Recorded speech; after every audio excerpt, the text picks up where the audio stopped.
La Ciudad de México nunca duerme, pero Nicolás Santamaría lleva años viviendo como si el tiempo se hubiera detenido. A sus 35 años, es un hombre de éxito, dueño de una de las cadenas hoteleras más exclusivas del país, vive en un penthouse en Polanco, viaja en autos de lujo y cena en los mejores restaurantes.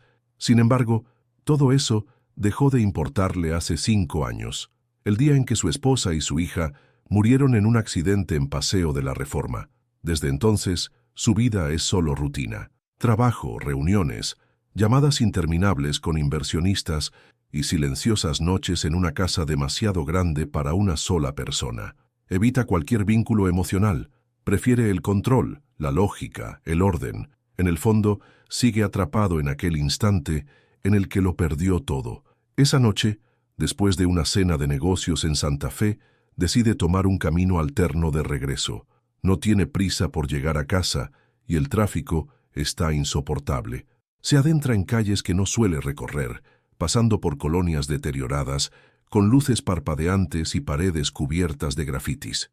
Aquí, la Ciudad de México es otra. En una banca de un parque descuidado, una niña acurruca a 2 bebés, envueltos en mantas sucias. Nicolás casi no los ve, pero algo, un instinto que no reconoce, le obliga a pisar el freno.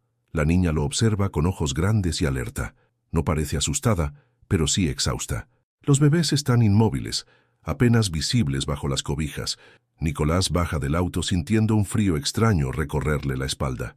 «¿Dónde están tus papás?», pregunta con cautela. La niña no responde, solo aprieta más fuerte a los bebés contra su pecho.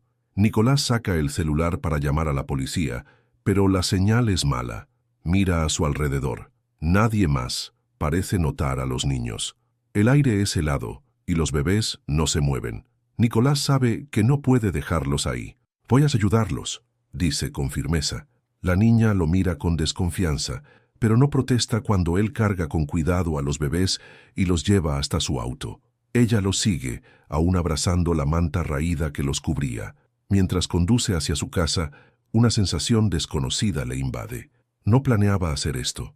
No tenía intención de involucrarse en la vida de nadie, pero algo le dice que de su destino acaba de cambiar para siempre. El silencio de la mansión en Polanco se rompe con el sonido de llantos. Nicolás camina por la sala con un bebé en brazos, intentando calmarlo mientras el otro duerme en un Moisés improvisado sobre el sofá. La niña, Valeria, lo observa desde la esquina de la habitación con los ojos cargados de desconfianza. «No me los quites», dice de repente. Su voz es baja pero firme. Nicolás la mira y suspira. No tiene intención de quedarse con los niños. Solo quiere asegurarse de que están a salvo hasta que pueda contactar a las autoridades. Sin embargo, en el fondo, hay algo que lo inquieta. ¿Quién abandona a 3 niños en un parque? ¿Dónde está su familia? «Nadie te los va a quitar», responde con calma. «Solo quiero que descansen un poco». Pero Valeria no parece convencida. Se acomoda en el suelo junto al sofá y no aparta la vista de sus hermanos. Nicolás decide dejarla tranquila y se sienta en el sillón opuesto, frotándose la cara. Hace años que su casa no tenía más presencia que la suya, y ahora hay 3 niños ocupando su sala. Cierra los ojos por un momento. Solo unas horas, luego llamará a las autoridades y podrá seguir con su vida. Un fuerte golpe en la puerta lo despierta de golpe. «Señor Santamaría, policía, abra la puerta». Nicolás se incorpora de inmediato, todavía desorientado. «¿Policía? ¿Cómo?»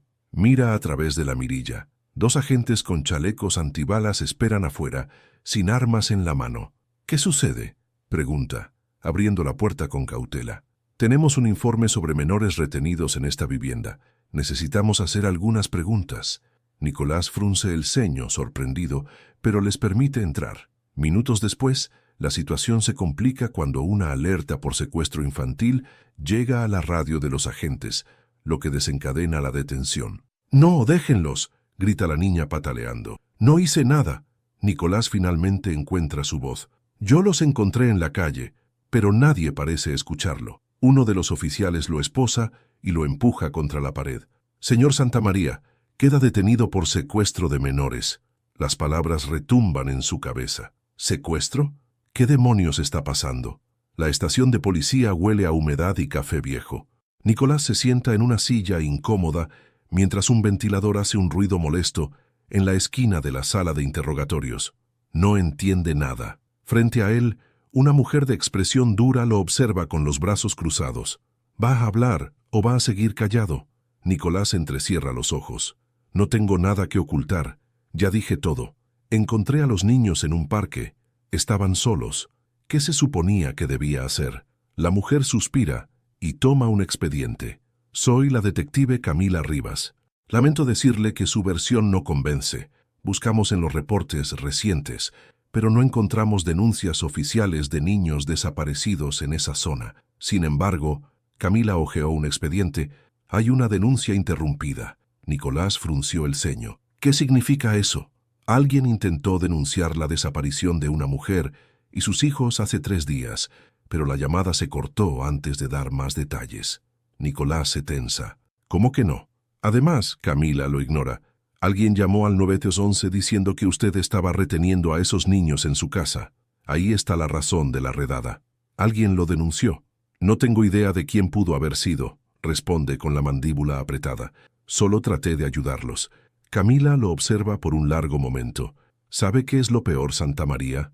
Él no responde. Que esos niños sí estaban en peligro, dice la detective. Y la madre de los bebés acaba de aparecer muerta en un basurero. Nicolás siente cómo su estómago se hunde. ¿Qué? Camila se inclina sobre la mesa. Y ahora necesito que me diga la verdad, porque si usted no tiene nada que ver, alguien más sí. Y ese alguien sigue ahí afuera. El aire dentro de la sala de interrogatorios era denso, pesado. Nicolás mantenía la espalda recta, pero por dentro sentía un torbellino de emociones. La madre de los niños estaba muerta. Eso lo cambiaba todo. ¿Qué sabe sobre ella?, preguntó con la voz tensa. La detective Camila Rivas hojeó el expediente con calma, como si estuviera esperando que él mismo confesara algo. Se llamaba Magdalena López, 30 años, sin antecedentes penales, madre de 3 hijos, hasta hace unas horas. Nicolás desvió la mirada. La imagen de Valeria abrazando a sus hermanos en la banca del parque le vino a la mente. Esa niña vio a su madre morir. ¿Cómo seguía de pie? ¿Cómo murió? Golpes, múltiples fracturas, posible tortura. La encontraron en un basurero en Iztapalapa esta madrugada. El estómago de Nicolás se revolvió. ¿Tienen idea de quién lo hizo? Camila cerró el expediente con un golpe seco. Esa es mi pregunta para usted. Nicolás soltó una carcajada amarga. ¿Me está acusando de asesinato ahora?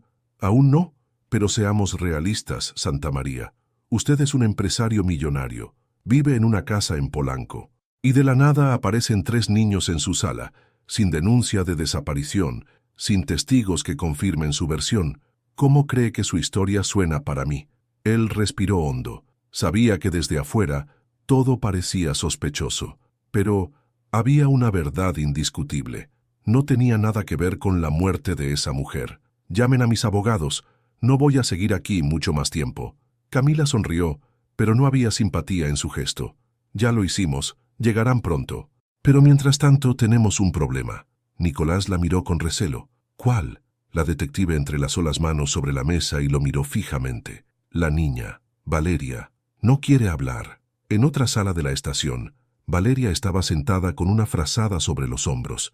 Tenía una taza de chocolate caliente frente a ella, pero no la tocaba. Sus ojos estaban fijos en la pared, como si estuviera en otro lugar muy lejano. Cariño, ¿puedes decirnos algo?, preguntó una trabajadora social con voz dulce. Silencio. Tu mamá, intentó la mujer, pero Valeria endureció el rostro. No quiero hablar con usted, soltó finalmente. La trabajadora social intercambió miradas con Camila, quien observaba la escena detrás de un vidrio polarizado.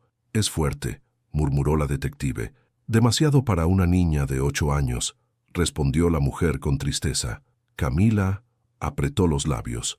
Necesitaban que Valeria hablara, pero no iba a hacerlo con ellos. Quiero verla, dijo Nicolás. Camila negó con la cabeza. No puedes. Ella confía en mí más que en cualquiera de ustedes. Si quieren respuestas, déjenme hablar con ella. La detective sopesó la idea. Sabía que Nicolás no era el típico millonario arrogante. Había algo distinto en él. Y si Valeria hablaba con él, podrían conseguir información crucial. 5 minutos, dijo finalmente.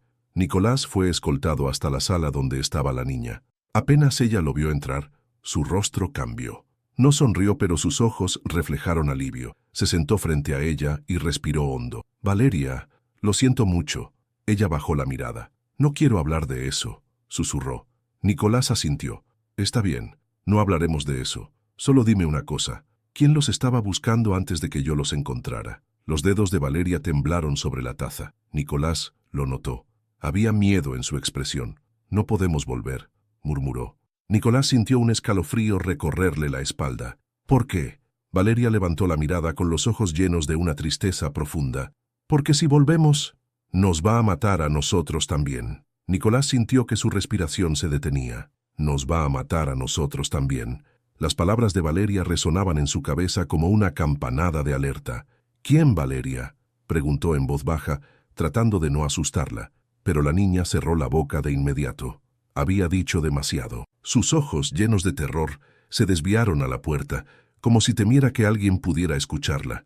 Camila, que observaba desde la sala contigua, frunció el ceño. Esto ya no era solo un caso de niños abandonados.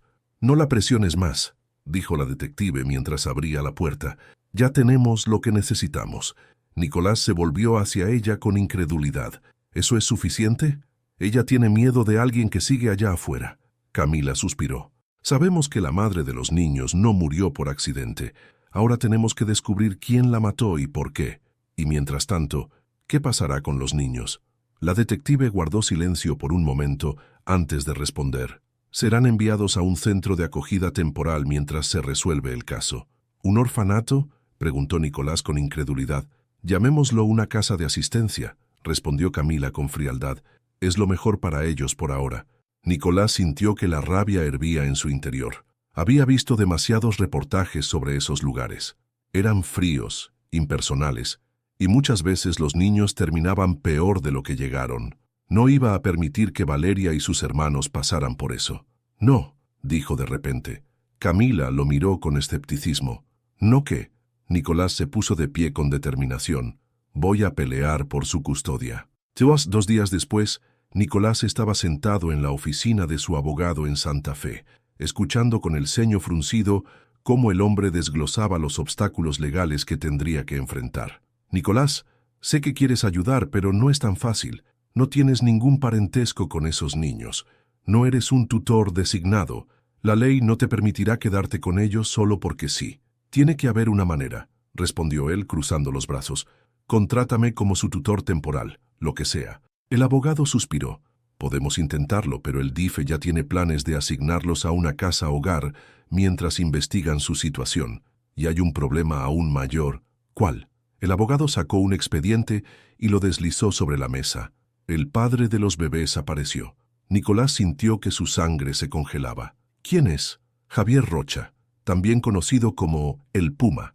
El nombre no significaba nada para Nicolás, pero la expresión del abogado le dejó claro que era grave. «Es un criminal con antecedentes de violencia, tráfico de drogas y extorsión. Se dice que tiene vínculos con el cartel de Tepito».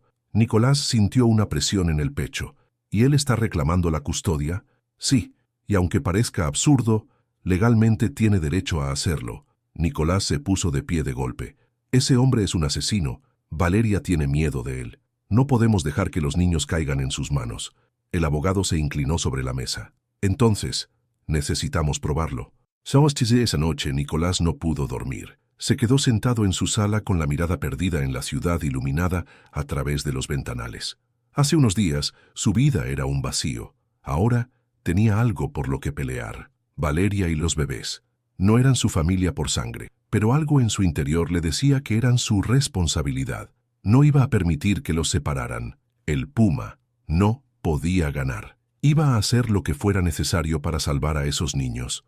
El eco de la lluvia golpeaba los ventanales de la mansión en Polanco mientras Nicolás se servía una taza de café. No había pegado el ojo en toda la noche. Las palabras de su abogado seguían retumbando en su cabeza. «El Puma tiene derecho a reclamar la custodia». Era un absurdo. ¿Cómo podía la ley permitir que un criminal con antecedentes violentos pudiera reclamar a los niños? Valeria le tenía terror. Eso debía significar algo. Encendió su celular y revisó las noticias. Nada sobre el caso. El puma se movía en las sombras, pero pronto haría su jugada. No podía esperar. Necesitaba respuestas. Y solo había una persona que podía dárselas. El centro de acogida temporal en Iztacalco tenía un aire triste y desgastado. Las paredes eran de un amarillo desvaído y el mobiliario estaba viejo y maltratado. Nicolás no podía creer que Valeria y sus hermanos estuvieran ahí. Una trabajadora social lo condujo a una pequeña sala con una mesa y 2 sillas. «Solo tiene unos minutos», le advirtió. Nicolás asintió y se sentó esperando. Cuando la puerta se abrió, Valeria entró con la cabeza baja. Tenía los brazos cruzados y su cabello estaba más desordenado que la última vez que la vio. Cuando alzó la mirada y lo vio, sus ojos brillaron con alivio, pero se forzó a no demostrarlo. «Pensé que no volverías», dijo con voz baja. «No voy a dejarte sola, Valeria», respondió él con firmeza. «Pero necesito que me digas la verdad». Ella se tensó. «No puedo». Nicolás se inclinó sobre la mesa. «El puma está reclamando la custodia de Santiago y Tomás. Si la consigue, se los llevará». Los ojos de Valeria se agrandaron. «No, no pueden dejarlo», susurró aterrorizada. «Entonces dime qué pasó. Dame algo que pueda usar para detenerlo». Las manos de Valeria se apretaron en puños. Nicolás pudo ver la batalla interna en su mente. Hablar significaba recordar, significaba revivir el horror. Finalmente sus labios temblaron y la verdad salió a borbotones. «Mamá quería huir», susurró. «Quería alejarnos de él». Los nudillos de la niña estaban blancos de tanto apretar sus puños. El puma decía que éramos suyos, que si mamá intentaba escapar la mataría, pero ella lo intentó. Nicolás sintió un nudo en el estómago. «¿Qué pasó?» Las lágrimas corrieron por las mejillas de Valeria, pero no dejó de hablar. «Él la encontró, nos escondió en el ropero, pero escuché todo. Escuché cómo la golpeó. Se cubrió los oídos como si aún pudiera oírlo. Ella lloraba, gritaba, le rogaba que no nos hiciera daño, y luego dejó de hablar». Nicolás sintió un escalofrío recorrerle la espalda. Cuando salió, revisé. Ella estaba ahí, pero ya no respiraba. Su voz era apenas un murmullo cuando concluyó. Él me vio, me dijo que si abría la boca, me haría lo mismo. Así que tomé a los bebés y corrí. Corrí hasta que no pude más. Silencio. Nicolás sintió una furia helada recorrerle el cuerpo. No podía permitir que ese hombre saliera impune. «Lo juro, Valeria, no voy a dejar que vuelva a tocarte». Ella lo miró con los ojos llenos de miedo y esperanza. «¿Me lo prometes?» Nicolás tomó su mano con fuerza. «Te lo prometo, voy a salvarlos». Nicolás salió del centro de acogida con el cuerpo tenso y la mente girando a 1000 por hora. El puma había matado a sangre fría a Magdalena. Mike y ahora, gracias a un sistema roto, tenía la posibilidad de recuperar la custodia de los niños. Subió a su auto y llamó a su abogado. «Tengo pruebas», dijo en cuanto la llamada fue atendida. «¿Qué tipo de pruebas?», preguntó el abogado, en tono cauteloso. «Testimonio directo de Valeria. Ella vio cómo el puma asesinó a su madre». Hubo un silencio en la línea. «Nicolás, si lo que dices es cierto, podemos presentar esto ante el juez». «Pero, un testimonio de una niña de 8 años no es suficiente para condenar a alguien como él». Nicolás golpeó el volante con frustración. «Entonces, ¿qué se supone que hagamos? Necesitamos pruebas físicas, algo que lo vincule con el crimen». Nicolás apretó la mandíbula. No iba a quedarse de brazos cruzados. «Encuentra la manera de frenar su solicitud de custodia. Haré lo que sea necesario». El reloj marcaba las 11 de la noche cuando sonó su celular. «Señor Santamaría», era Camila. «Dígame que tiene buenas noticias». «No las tengo. Necesita venir a la estación ahora mismo». Valeria desapareció. Nicolás sintió que el aire abandonaba sus pulmones. «¿Qué?» «Valeria desapareció hace 1 hora», explicó Camila. «El orfanato recibió una orden judicial falsa que otorgaba la custodia a un supuesto tío».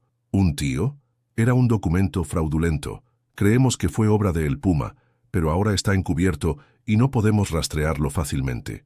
Chosna, la estación de policía estaba llena de movimiento cuando Nicolás llegó. Camila lo recibió con el ceño fruncido y una carpeta en la mano. «¿Cómo diablos pasó esto?», exigió Nicolás, con la voz temblorosa. «2 hombres llegaron al centro de acogida con documentos falsos», explicó Camila. «Dijeron ser familiares. Se llevaron a Valeria, sin que nadie sospechara. Nicolás sintió una furia ardiente en el pecho. ¿El Puma? No tenemos pruebas directas, pero sabemos que fue él. ¿Y qué están haciendo para encontrarla? Camila lo miró con una mezcla de frustración y determinación, moviendo todo lo que tenemos. Pero Nicolás, si el Puma la tiene, el tiempo corre en nuestra contra. Nicolás no podía quedarse esperando. Si la policía no actuaba rápido, él lo haría. A la mañana siguiente, movió contactos, buscó información, pagó para obtener datos en los barrios bajos, habló con personas que jamás habría imaginado tratar. Finalmente, una pista llegó. Oí que el Puma tiene un escondite en Ecatepec, dijo un informante. Una bodega vieja en la periferia. Era algo. Nicolás no lo dudó. Iba a traer a Valeria de vuelta. Con o sin la ayuda de la policía, el tráfico en la autopista a Ecatepec era un caos, pero Nicolás apenas lo notaba. Cada minuto que pasaba era un minuto en el que Valeria estaba en peligro. Mantenía el volante con fuerza, mientras su celular vibraba en el asiento del copiloto. Camila. «Dime que tienes algo», respondió sin preámbulos. «Sabemos dónde está», confirmó la detective. «Es una bodega abandonada en la periferia de Ecatepec». Nicolás sintió un escalofrío. El mismo lugar del que su informante había hablado. «Voy para allá». «No, no puedes involucrarte, Nicolás. Esto es un operativo policial. No me importa. Voy a estar ahí». Camila maldijo por lo bajo. «Está bien, pero quédate atrás. No quiero un civil en medio de esto». Nicolás no respondió. Sabía que no iba a quedarse al margen. La bodega se alzaba en la oscuridad como una bestia dormida, vieja, descuidada, con las ventanas rotas y las paredes cubiertas de grafitis. Nicolás observó desde lejos mientras la policía tomaba posiciones. Un equipo de asalto esperaba la orden de Camila para entrar.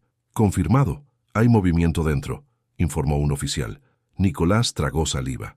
Valeria estaba ahí. Entramos en 3, 2.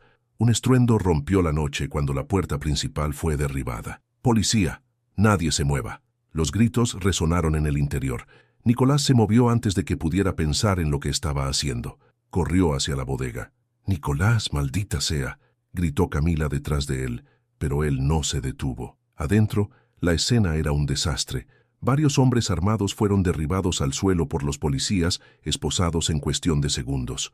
Pero Nicolás no los miraba. Solo buscaba una cosa. «Valeria». El sonido de sollozos lo guió a una esquina oscura de la bodega. Ella estaba ahí, atada de manos, con la cara manchada de lágrimas. «Nicolás». El alivio en su voz lo golpeó como una bala en el pecho. Se arrodilló junto a ella, desatando las cuerdas con manos temblorosas. «Estás a salvo. Ya pasó». Ella se aferró a su cuello, sollozando. Nicolás la abrazó con toda la fuerza que tenía. No la dejaría sola nunca más. El aire de la madrugada olía a polvo y sudor cuando los oficiales sacaron a los últimos hombres esposados de la bodega. El Puma no estaba entre ellos. «No puede haber ido lejos», dijo Camila, con el ceño fruncido mientras hablaba con los oficiales. «Bloqueen todas las salidas de la zona». Nicolás seguía arrodillado junto a Valeria, sin soltar su mano. Había llegado a tiempo. «¿Te lastimaron?», preguntó con la voz tensa. Valeria negó con la cabeza, pero sus manos temblaban. «Me dijeron que me llevarían lejos, que nunca volvería a ver a Santiago y Tomás». La ira de Nicolás hirvió en su interior. El Puma estaba jugando sucio. Camila se acercó y se agachó junto a ellos. «Tenemos que llevarla al hospital. Es el protocolo». Nicolás asintió y se puso de pie con la niña en brazos. No iba a soltarla. Horas después, en la estación de policía, Camila entró en la sala donde Nicolás esperaba junto a Valeria. «Buenas noticias.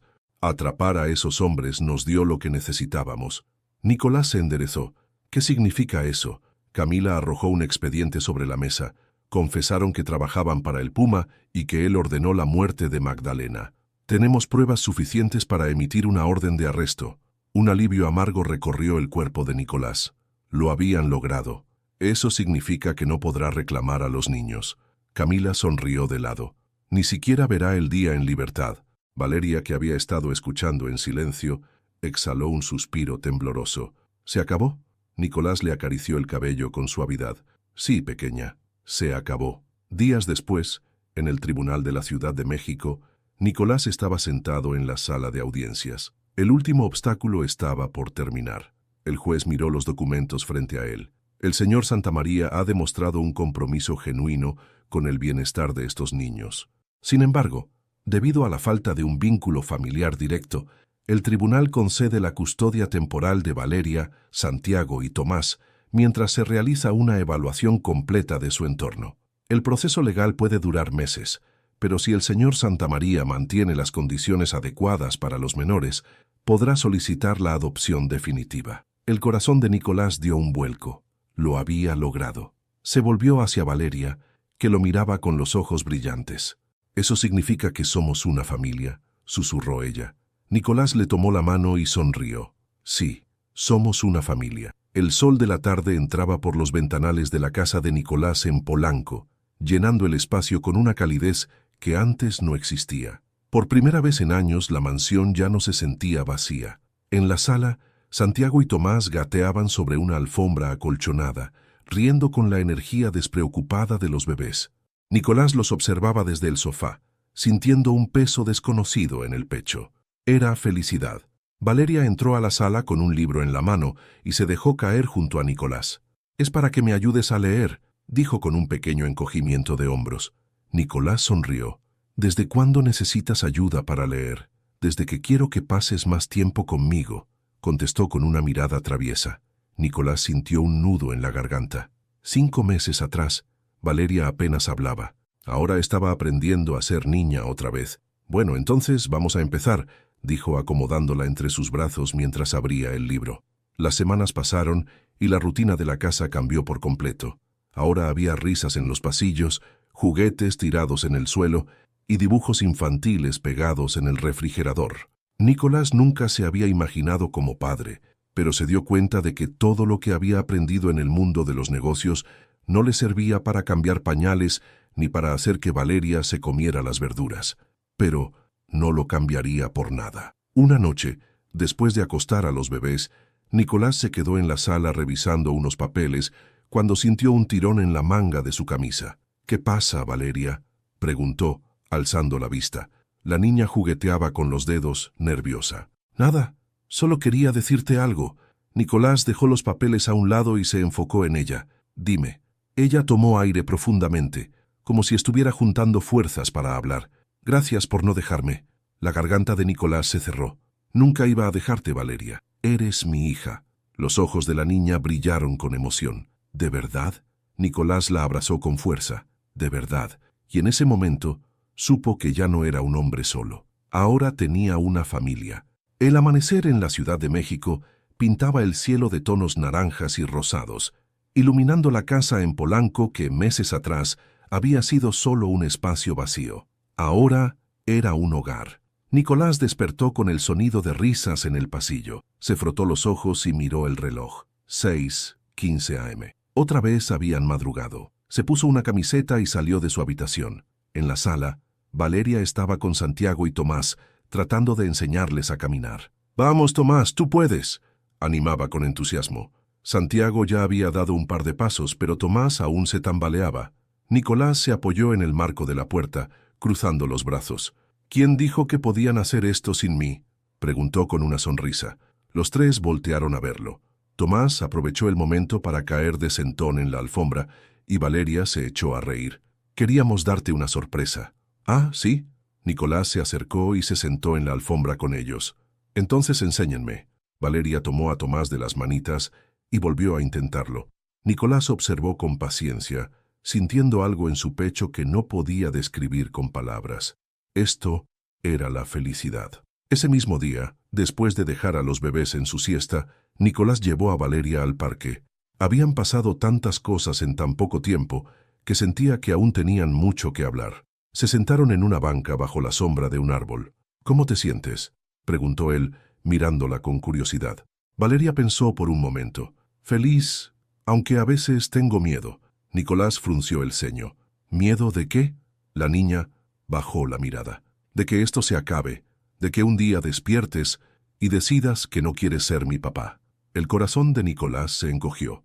Era increíble cómo el miedo al abandono seguía en ella, incluso después de todo lo que habían pasado. tomó su mano con suavidad. Escúchame bien, Valeria. Nada ni nadie me va a separar de ustedes. Ella levantó la vista, con lágrimas contenidas en los ojos. ¿De verdad? Nicolás sonrió y le revolvió el cabello. Para siempre.